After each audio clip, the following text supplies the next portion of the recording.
Iran, Israel మధ్య యుద్ధం ముగిసినట్లు America అధ్యక్షుడు డొనాల్డ్ ట్రంప్ ప్రకటించారు. ఇరు దేశాల మధ్య పూర్తి స్థాయి సీజ్ ఫైర్ ఒప్పందం కుదిరిందని, 24 గంటల్లో ఇది అమల్లోకి వస్తుందని తన ట్రూత్ సోషల్ మీడియా ద్వారా వెల్లడించారు. కాల్పుల విరమణ ఒప్పందానికి ఇరాన్, ఇజ్రాయెల్ దేశాలు ముందుకొచ్చాయి కాబట్టి 12 రోజులుగా జరుగుతున్న యుద్ధానికి ముగింపు దొరికిందని తెలిపారు. ట్రంప్ ప్రకటన తర్వాత ఇరాన్ కూడా ఓ ప్రకటనలో యుద్ధం ముగిసిందని ప్రకటించింది. ఇరాన్ ప్రభుత్వ అధికారిక ఛానల్ వెల్లడించింది.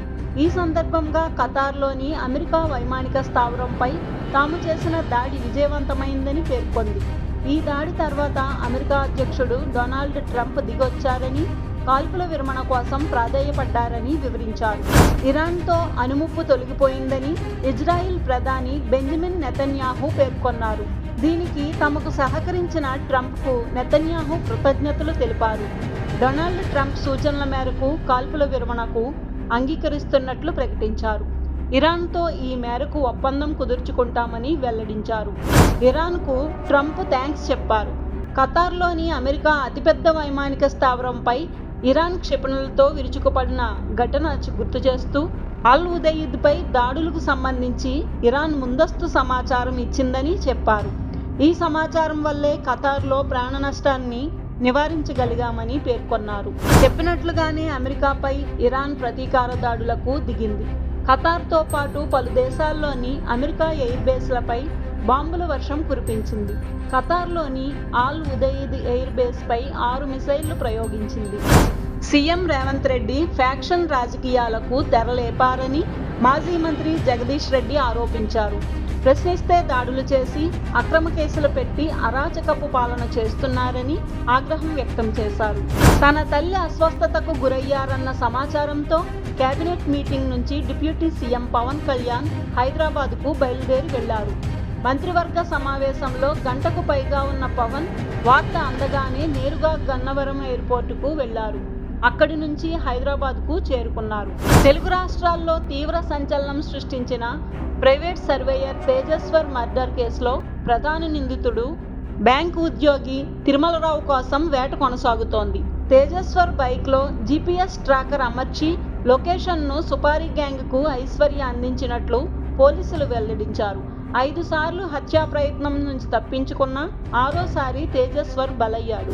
జీడిమెట్ల పోలీస్ స్టేషన్ పరిధిలో 10వ తరగతి అమ్మాయి తేజశ్రీ తన ప్రియుడితో కలిసి తన తల్లి అంజలిని అతి దారుణంగా చంపేసింది.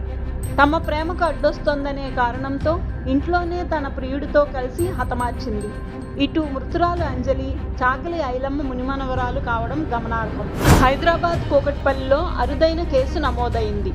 హెరిటేజ్ ప్యాకెట్ పాలు పగిలిపోయాయని కొందరు బాధితులు పోలీస్ స్టేషన్లో కంప్లైంట్ చేశారు. పాలు కాచగానే విరిగిపోయాయని, స్టోర్కు వెళ్తే తమకు తెలియదని సమాధానం ఇచ్చారని తమ ఫిర్యాదులో పేర్కొన్నారు. దీంతో కేసు నమోదు చేసిన పోలీసులు విచారణ జరుపుతున్నారు. ఒకే బైక్పై ఏకంగా 8 మంది కూర్చొని స్టంట్ చేసిన యువకులను పోలీసులు అరెస్ట్ చేశారు. రీల్స్ పిచ్లో ఒకే బైక్పై 8 మంది ప్రయాణించి వీడియోను సోషల్ మీడియాలో వదిలారు. అది కాస్త వైరల్ కావడంతో వారిని అదుపులోకి తీసుకున్న పోలీసు కేసు నమోదు చేశారు. శ్రీకాళహస్తి బీసీ బాలుర హాస్టల్లో ఫుడ్ పాయిజనింగ్ కలకలం రేపుతోంది. 5 రోజుల క్రితం పట్టి పులిసిన పిండితో టిఫిన్ చేయడంతో విద్యార్థులకు వాంతులు, విరేచనాలు అయ్యాయి.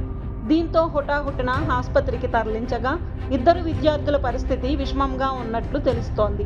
ప్రధాని మోదీని ప్రశంసిస్తూ చేసిన వ్యాఖ్యలు తాను బీజేపీలో చేరుతున్నానని అనడానికి సంకేతాలు కాదని కాంగ్రెస్ ఎంపీ శశిథరూర్ స్పష్టం చేశారు. మోదీ ప్రభుత్వ విదేశాంగ విధానాలను పొగుడుతూ వ్యాసం రాయడంతో ఆయన త్వరలో బీజేపీలో చేరనున్నారనే ఊహాగానాలు రావడంతో శశిథరూర్ క్లారిటీ ఇచ్చారు. ఆర్జేడీ అధినేత లాలూ ప్రసాద్ యాదవ్ మరోసారి పార్టీ జాతీయ అధ్యక్ష పీఠాన్ని అధిష్ఠించనున్నారు. ఈ పదవికి మరెవరూ పోటీలో లేకపోవడంతో ఆయన ఎన్నిక ఏకగ్రీవం కావడం ఖాయంగా కనిపిస్తోంది. ఆయన గెలిస్తే ఈ పదవికి వరుసగా 13వసారి ఏకగ్రీవంగా ఎన్నికైన వారవుతారు. చెన్నైలో వెలుగు చూసిన డ్రగ్ కేసులో అరెస్ట్ అయిన తెలుగు, తమిళ హీరో శ్రీరామ్కు 14 రోజుల రిమాండ్ విధించారు. అన్నా డీఎంకేకు చెందిన ఓ నాయకుడితో డ్రగ్స్ డీలింగ్ పెట్టుకోవడంతో పాటు డ్రగ్స్ తీసుకున్న కారణంగా పోలీసులు ఆయన్ను అదుపులోకి తీసుకున్నారు. సింధు నదీ జలాల ఒప్పందం కింద తమ దేశానికి రావాల్సిన నీటి వాటాను భారత్ నిరాకరిస్తే యుద్ధానికి దిగడానికైనా వెనుకాడబోమని పాకిస్తాన్ విదేశాంగ శాఖ మంత్రి బిలావల్ భుట్టో హెచ్చరించారు. సింధు జలాల ఒప్పందాన్ని భారత్ ఏకపక్షంగా నిలిపివేయడాన్ని ఆయన తీవ్రంగా ఖండించారు.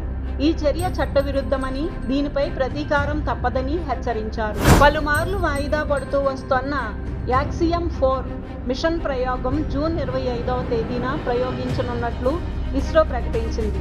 ఫ్లోరిడాలోని నాసాకు చెందిన కెనడీ స్పేస్ సెంటర్ నుంచి మధ్యాహ్నం 12 గంటలకు ప్రయోగించనున్నారు.